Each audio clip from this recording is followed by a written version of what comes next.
Okay, y'all, so I didn't work number 10, but I figured, you know, I've worked enough. Maybe you could get number 10 by yourself. I'm going to, there's the answer to it right there. So if you want to, jot that down or whatever, you can do that. If for some reason you can't get that, just ask me next week when I come back, and I will help you.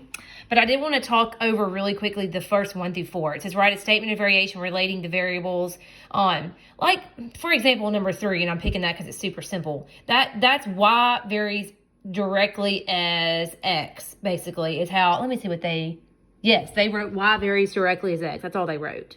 Okay? So, number 4, d varies directly as t squared.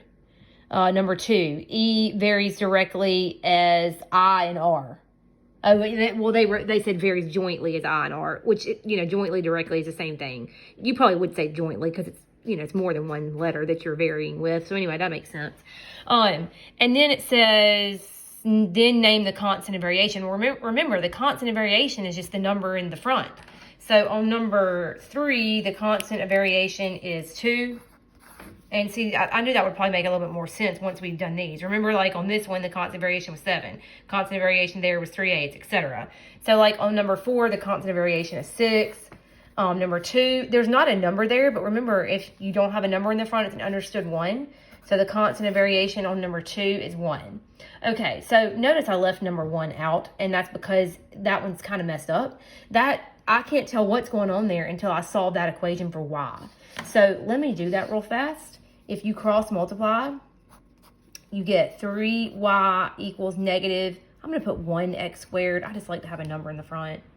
And we're solving for y, so divide by 3, right?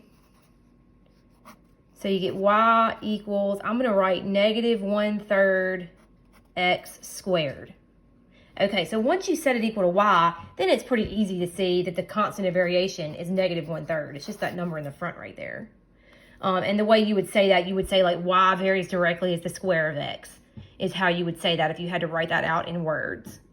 So anyway, that's the top. Those numbers that I circled, those are your constants of variation. And anyway, but I feel like that makes more sense once you've worked the bottom. All right, there you go. That's it for today.